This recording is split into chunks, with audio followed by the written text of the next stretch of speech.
주시옵소서.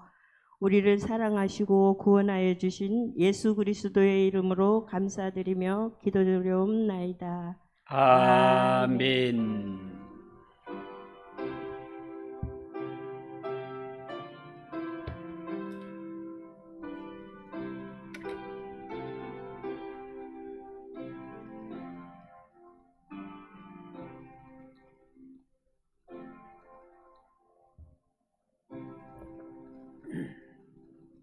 하나님 말씀 구약성경 스가랴 8장 14절에서 23절을 보겠습니다. 구약성경 1319쪽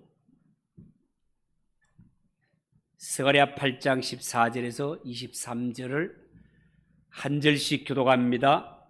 만군의 여호와가 이같이 말하노라. 너희 조상들이 나를 경노하게 하였을 때에 내가 그들에게 재앙을 내리기로 뜻하고 뉘우치지 아니하였으나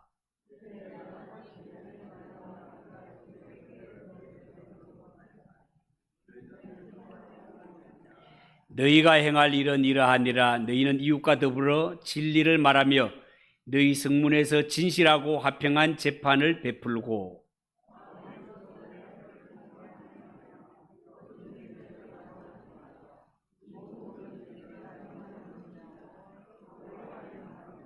만군의 여호와의 말씀이 내게 임하여 이르시되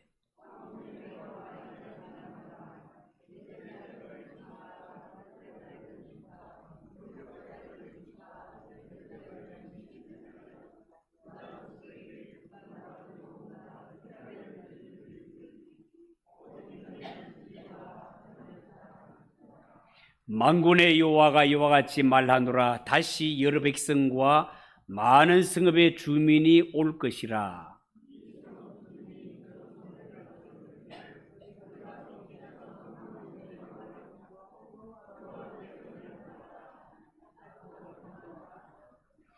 많은 백성과 강대한 나라들이 예루살렘으로 와서 만군의 여호와를 찾고 여호와께 은혜를 구하리라.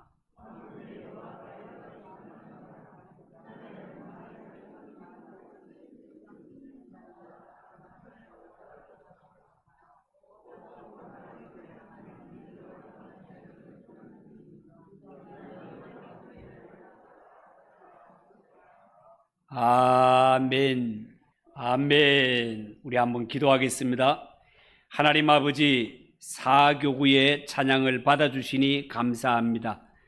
은혜가 풍성하신 하나님, 이 밤에도 하나님이 저희들에게 은혜 주실 것을 기대하며 사모하며 주님 앞에 왔사오니 주의 이 시간 모든 성도들의 마음을 겸손하게 하시고 하나님의 말씀을 통하여 예배 순서를 통하여 풍성한 은혜를 받는 복된 시간이 되게 하옵소서. 예수님의 이름으로 기도하옵나이다. 아멘. 자, 오늘 읽은 이 말씀을 가지고 은혜를 베풀기로 뜻하였나니, 은혜를 베풀기로 뜻하였나니, 그런 제목으로 말씀을 전하겠습니다.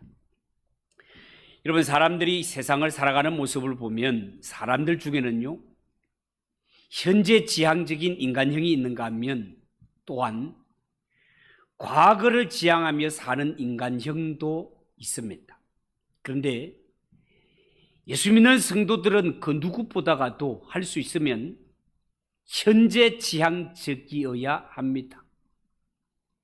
예수 믿는 성도가 현재 지향적이어야 한다는 말은 무조건 지금이 좋사오니, 여기가 좋사오니, 이런 식으로 현실에 주저앉는 태도를 말하는 것이 아니라 어떤 경로를 통해서든지 어떤 경로를 통해 현재에 이르게 되었든지 간에 현재를 철저하게 인정하고 그 현재를 토대로 해서 새로운 삶과 미래를 만들어 가야 된다, 그런 뜻이 되겠습니다. 그렇지만 우리가 주위를 돌아보면 현재에 당한 어려움과 불행에 대해서 남의 탓하기를 좋아하고 환경만 탓하는 이러한 사람들이 많이 있음을 보게 됩니다. 그렇지만 그렇게 남 탓하기를 좋아하고 환경만 탓하기를 좋아하는 사람, 결단코 지금보다 더 나은 미래로 나아갈 수 없단 말이죠. 여러분, 하나님은 우리가 어떻게 현재에 이르게 되었든지 간에 지금의 내 모습을 있는 그대로 인정하고 오늘 바로 이 자리에서부터 하루하루를 충실하게 새로운 역사를 이루어 가기를 원하시는 하나님이십니다. 물론 행복하고 좋았던 과거의 추억이 있는 사람은 과거로 돌아가고 싶은 열망이 있을 것입니다. 예를 들어 지난날 유복하게 살다가 사업 실패로 집안이 몰락한 사람은 몰락하기 전으로 돌아가고 싶을 것이고, 좋은 학교를 나왔지만 기대한 만큼 성공하지 못한 사람은 내 공부 잘하고 좋은 학교 들어갔을 때 우르르 보던 이런 시절, 그 학창 시절로 돌아가고 싶기도 할 것입니다. 자, 그렇지만 이런 것들이 모두가 과거지향적인 태도로서 주로 행복한 과거를 가졌던 사람들이 이런 태도를 보입니다. 자, 그렇지만 우리가 냉정하게 판단해야 될 것은 과거는 이미 흘러간 것이기 때문에 다시 되돌릴 수 없다라는 것입니다. 자, 그런 의미에서 이 성경에 나오는 유다 백성들, 이 유다 백성들이야말로 참 대단히 과거지향적인 사람들이었다 하겠습니다. 이 유다 사람들은요, 예루살렘이 망하기 이전이 좋았다고 느끼는 사람들입니다. 그래서 할 수 있으면 모든 것을 예루살렘이 망하기 이전으로 돌려놓고 싶은 것이 유다 백성들의 마음이었습니다. 그리고 성경에 보면 이 유다 백성들이 바빌론에서 포로 생활을 할 때 여러 날을 금식의 날로 정해놓은 것을 볼 수 있습니다.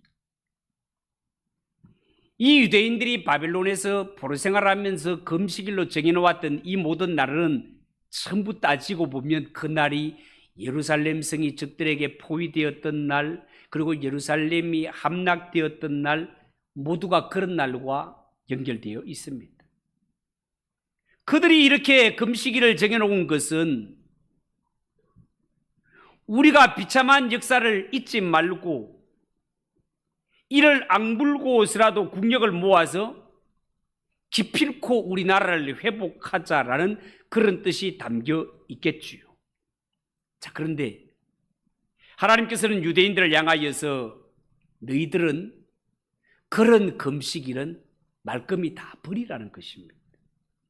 왜냐하면 지금 유다 백성들이 해야 할 일은 과거의 망한 역사를 돌아보며 금식하는 것이 아니라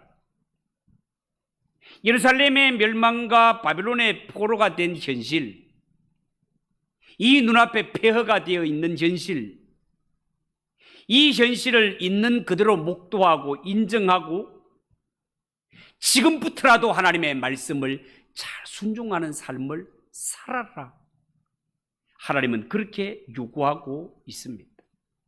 그렇게 한다면 너의 눈앞에는 지금 폐허가 되어버린 이러한 도성이지만 지금부터라도 너희가 마음을 새롭게 하여 하나님의 말씀에 순종하는 자 될 때 과거와는 비교할 수 없는 축복의 날이 너희들에게 임하게 될 것이라고 하나님께서 그렇게 약속하고 계십니다. 여러분, 하나님의 백성인 유다 백성들이 축복을 받는 길은 예루살렘이 망하기 이전 과거로 돌아가는 것이 아닙니다. 오히려 그들은 과거의 자존심과 우리가 하나님의 친백성이라는 이 자부심과 육신의 자랑, 이런 것들은 말끔히 잊어버리고 새로운 은혜를 주실 하나님께 감사하며 새로운 세계를 세워가겠다는 이러한 마음으로 하나님을 섬기는 것이 옳은 일일 것이다 말이에요. 이런 바벨론 70년 포로 생활을 마치고 돌아온 유다 백성들, 그들이 고국에 돌아와 느낀 혼돈 가운데 가장 큰 것은, 과연 우리가 70년 포로 생활을 마치고 고향 땅에 돌아온 것, 이것이 우리에게 어떤 의미가 있는가 하는 문제였습니다. 하나님이 70년 포로 생활을 마치고 우리를 본국에 돌아갈 수 있도록 은혜를 베푸신 것, 과거에 무너진 유다 왕국을 복구하라는 뜻일까? 아니면 하나님께서 과거에 망한 유다 왕국과는 전혀 다른 새로운 나라를 시작하라는 의미일까? 이것이 그들에게는 관심사였습니다. 어쩌면 이 문제는 오늘날 신앙생활하는 우리에게도 동일하게 안고 있는 문제일 수도 있습니다. 여러분, 유다 백성들은 과거에 무너진 유다 왕국, 이스라엘 왕국을 재건하는 것이 포로에서 돌아온 우리가 해야 할 최고의 사명으로 그렇게 여겼습니다. 그러나 그들을 향한 하나님의 마음은, 과거의 유다 왕국, 이스라엘의 왕국은 왕국 시대로 끝났으며 이제는 너희를 통하여 새로운 나라가 세워질 것이라고 말씀하고 있습니다. 14절을 한번 보십시오. 만군의 여호와가 이같이 말하노라. 너희 조상들이 나를 경노하게 하였을 때 내가 그들에게 재앙을 내리기로 뜻하고 뉘우치지 아니하였다. 그렇게 표현하고 있습니다. 여러분, 하나님이 유다 백성들을 다시 돌아오게 하신 것, 70년 포로 생활, 눈물겨웠던, 정말 바벨론 강변에 앉아서 눈물 흘렸던 이러한 삶을 다 청산하고 드디어 고국으로 돌아올 수 있었던 것은, 하나님이 그동안 하나님의 백성들을 바벨론에게 붙여 망하게 한 것이 후회가 되어서 그들에게 은혜를 베푸사 고국으로 돌아가 과거에 망한 유다 왕국을 다시 회복하라고 고국에 오게 한 것이 아니다 말입니다. 사람은 그럴 수 있습니다.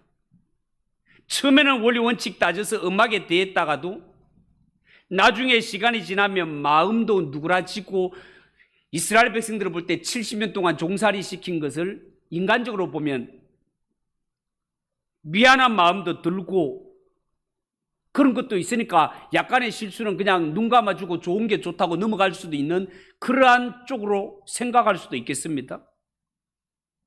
여러분, 유다 백성들은 70년 포로 생활을 마치고 고국으로 돌아왔을 때 속으로 어떻게 생각했는가 하면, 그러면 그렇지, 하나님이 지난번 우리를 70년 동안 바벨론에 종살이하게 한 것, 우리가 누구고? 하나님의 친백성 아니가? 하나님의 선민 아니가?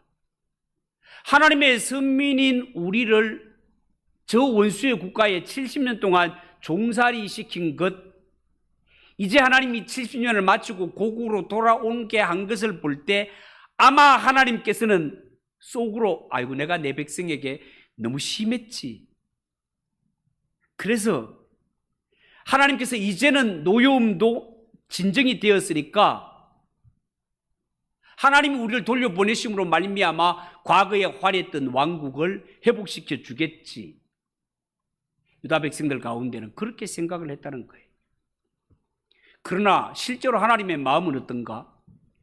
너희들이 범죄하여 원수들이 쳐들어와 바벨론에 70년 동안 너희들이 붙여가지고 거기에서 고난당했던 거, 나는 그것을 전혀 뉘우치지 않는다는 것입니다. 하나님은 이 사실을 후회하는 것이 아니에요. 하나님은 하나님의 백성들이 하나님을 바로 섬기지 못하고 말씀대로 살지 못하가 이방 땅에 70년간 붙들려 종살이한 것에 대해서 이스라엘에 대하여서 미안해하는 마음이나 후회하는 마음이 전혀 없습니다. 여러분, 조금도 뉘우치지 않는데요. 그렇다면 70년 포로 생활을 마치고 돌아온 유다 백성들, 그들이 돌아온 것은 무엇을 의미하는 것일까요? 하나님은 망해버린 유다 왕국을 복구하기 위해서가 아니라 새 나라를 건설하기 위해서 그들을 돌아오게 하셨다고 합니다. 자, 그러면 여기서 한 가지 의문이 생깁니다.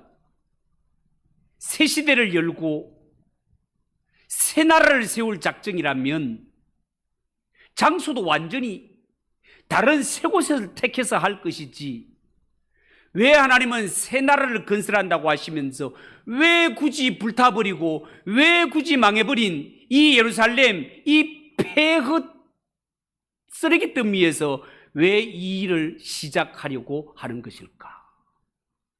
이런 너무 들지 않습니까? 여러분, 하나님은 전능하신 하나님이시니 이 넓은 세상 그 어디에서도 새로운 일을 얼마든지 시작하시고 진행하시고 완성하실 수 있는 능력의 하나님 아니십니까, 여러분? 포로 생활을 마친 이스라엘 백성들, 저 유럽에 가보니까 땅이 얼마나 좋은지, 그 넓은 곳에서 하나님의 나라 시작할 수도 있고, 미국 같은 데서 시작할 수도 있고, 아니면 동양에서 시작할 수도 있습니다. 그런데 왜 하필이면 망하여서 폐허가 되어버린 예루살렘에서 이 새 일을 또다시 시작하려고 하느냐 말이에요. 여러분, 누군가가 새 집을 지으려고 합니다. 이 사람은 능력이 많아서 넓은 땅을 가지고 있는 사람이기에 어느 곳에서도 자신이 원하는 대로 좋은 집을 지을 수 있는 능력이 있는 사람입니다. 그런데 굳이 여러 가지 문제로 버려지고 남들이 돌아보지도 않는 폐가를 사들여서 거기에 집을 지으려 든다면 정말 이상한 일 아니겠습니까, 여러분? 그 집을 사서 허가를 받아가지고 거기에 집을 짓는다는 것은 절차도 복잡하고 까다로운 일도 많고 다 쓰러져가는 이러한 건물을 부수고 치우는 일도 보통 일이 아닌데, 그럼에도 불구하고 이렇게 복잡하고 이렇게 까다로운 일들이 많이 쌓여 있음에도 불구하고 이 모든 불편을 다 감수하고라도 반드시 나는 이곳에 집을 씌워야 되겠다라고 주장을 한다면, 이 집을 세우려는 사람에게는 이 땅이 뭔가 의미가 있는 것이단 말이죠. 그럴 수밖에 없는 사정이 있단 말이에요. 그 이유가 뭘까요? 그 이유는요, 여러분, 하나님은 분명히 구약 이스라엘은 끝났다고 말씀하셨습니다. 그럼에도 불구하고 굳이 망해버린 예루살렘에서 새 나라를 시작하겠다고 하시는 것은, 이는 하나님의 인자하심과 신실하신 성품 때문에 그렇습니다. 하나님의 인자하심과 성실하심이 원이라는 것이 무슨 말인가 하면, 하나님은 이미 오래전에 이 이스라엘 백성들의 조상들과 아브라함과 이삭과 야곱을 통하여 영원한 언약을 세우시겠다고 약속하셨습니다. 문제는 이 약속을 받은 이스라엘 백성들이 하나님의 언약을 지키지 않아서 이렇게 나라가 망하고 흩어지고 수십 년 고생을 하고, 이렇게 하나님의 백성들은 망했지만 하나님의 언약은 망하지 않았습니다. 하나님의 언약은 여전히 유효했단 말이에요. 예를 들어 어느 곳에 어마어마한 보물이 있고 이 보물이 감추어진 곳을 약도로 만든 보물 지도가 있다고 칩시다. 이 보물 지도는 모두가 암호로 만들어졌기 때문에 보통 사람들은 봐도 그 의미를 알지 못해. 그냥 검은 거는 글씨고 문이고 그냥 흰 거는 종이고, 이 의미를 알지 못하는 자에게는 이 보물지도가 가치가 없습니다.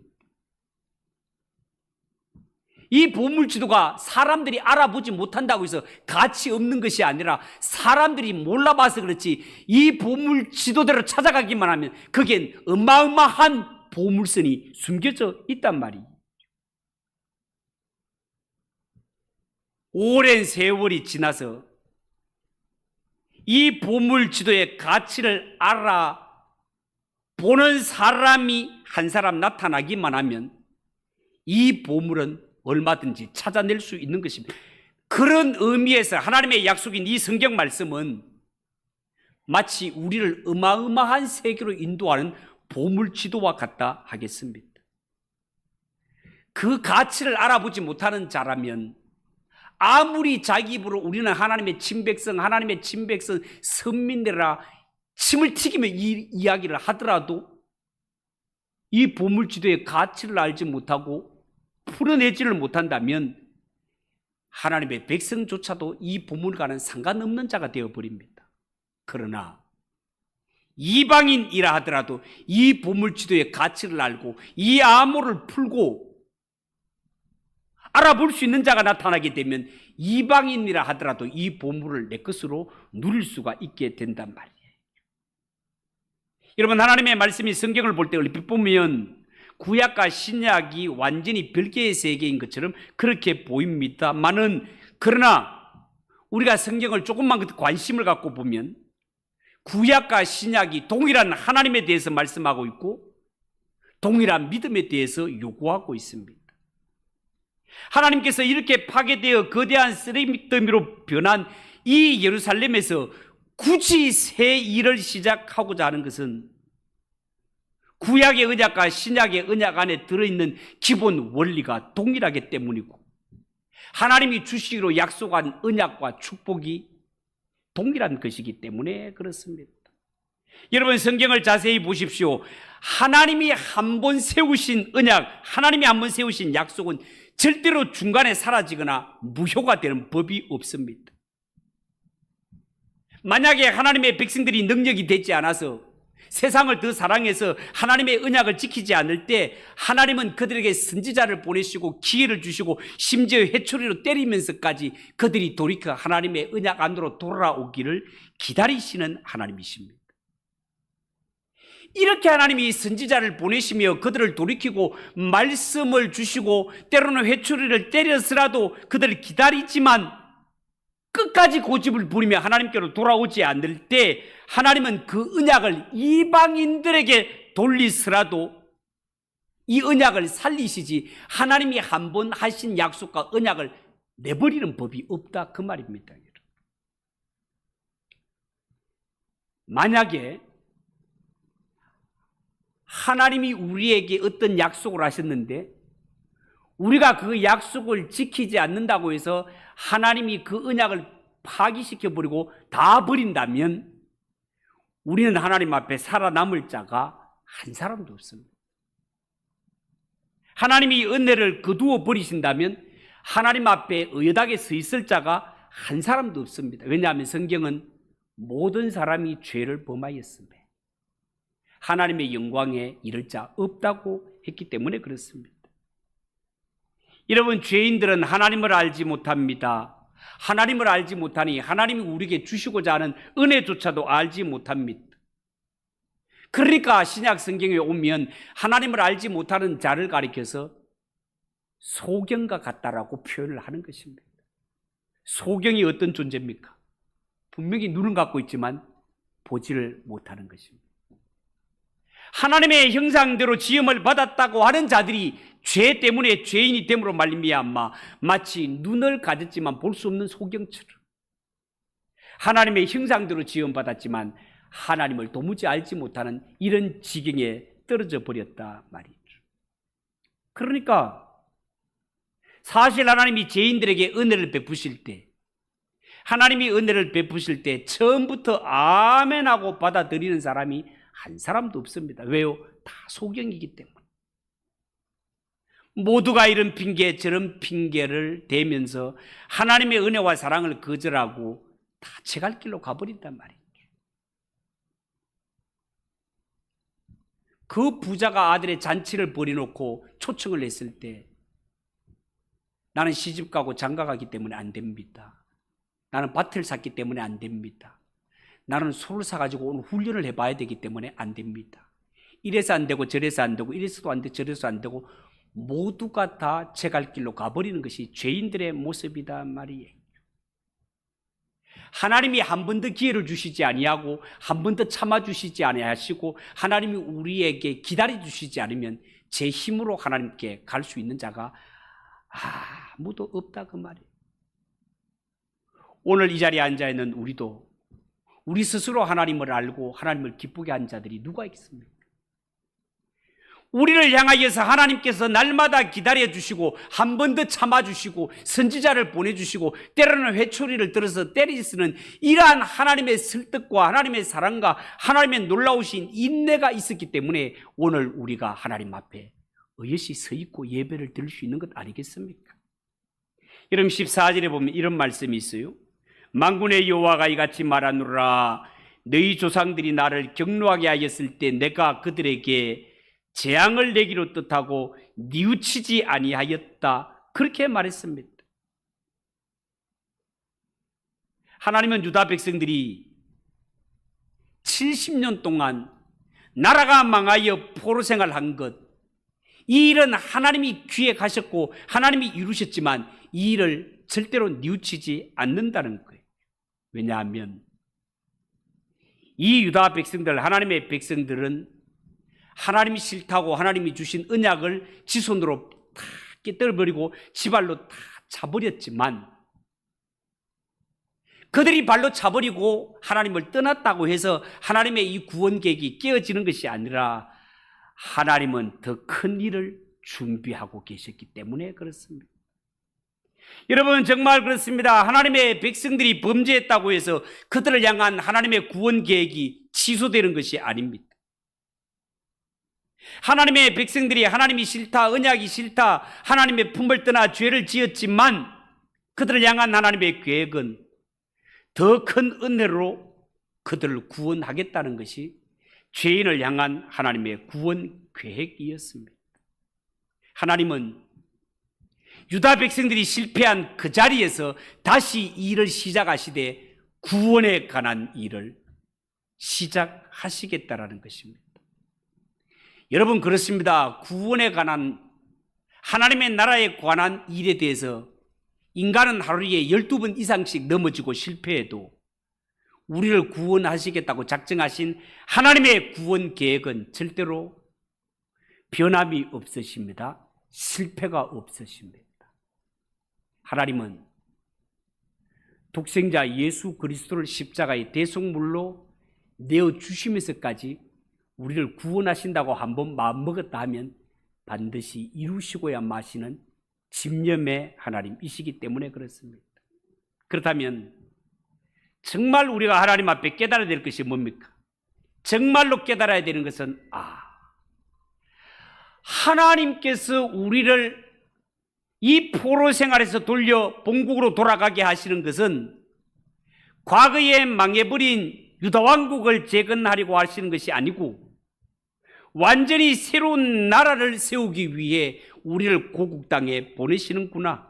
그렇다면 과거에 우리가 죄짓고 망해버린 유다 왕국, 지난 날들은 돌아보지도 말고 이제는 하나님이 새롭게 세우실 준비하시는 이 새 시대를 준비한 이 나라를 위하여 마음껏 헌신하고 준비해야 되겠구나라고 마음 먹는 것이 포로에서 돌아온 자들이 가져야 할 마음이다라는 것입니다.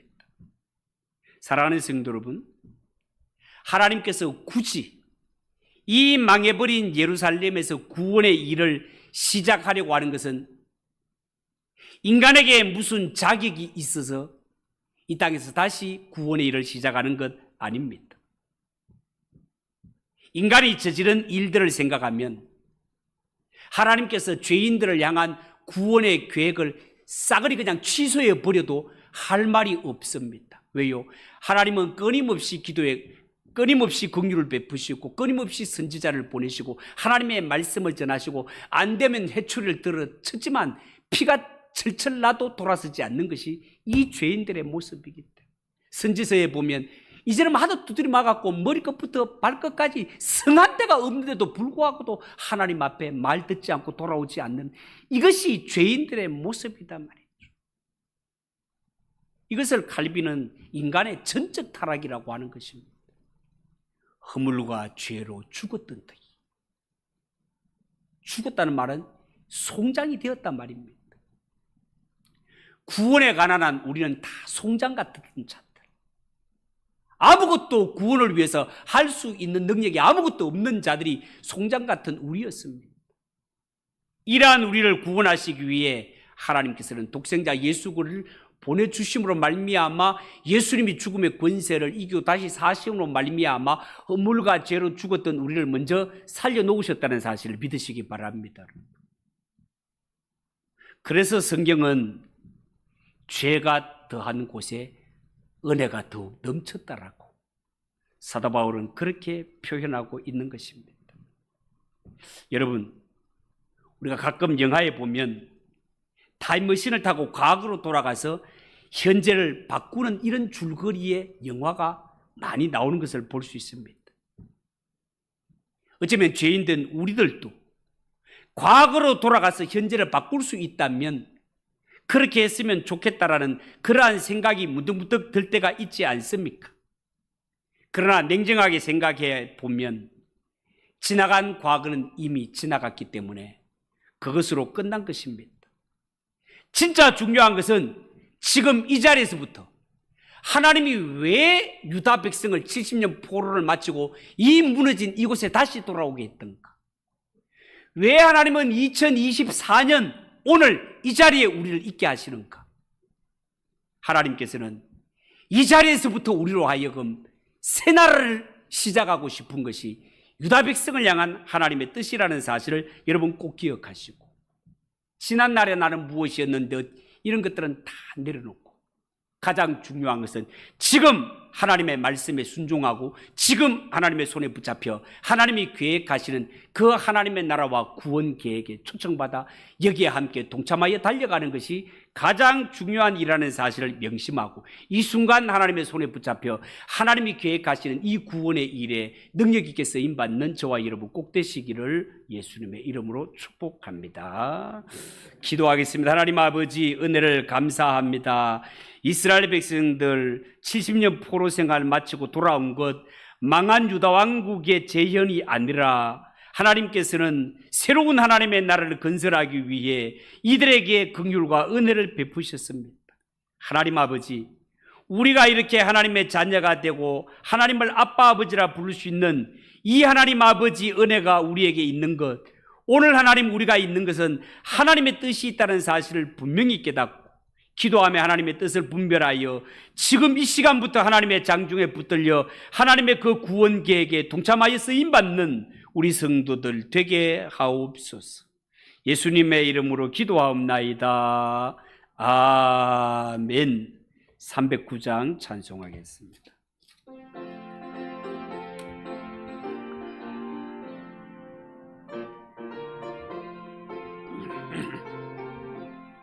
목마른 내 영혼 주가 이미 허락한 그 귀한 영생수 주여 갈망합니다. 그 약속 따라서 힘써 간구하오니 오 주여 내 기도 어서 들어주소서. 예수의 사랑 예수의 사랑 바다 물결같이 내게 임하니 영광의 물결에 온전히 쌓여서 내 영혼의 기쁨 한량 없도다. 주 내게 약속한 금비 내려주시려 은혜의 저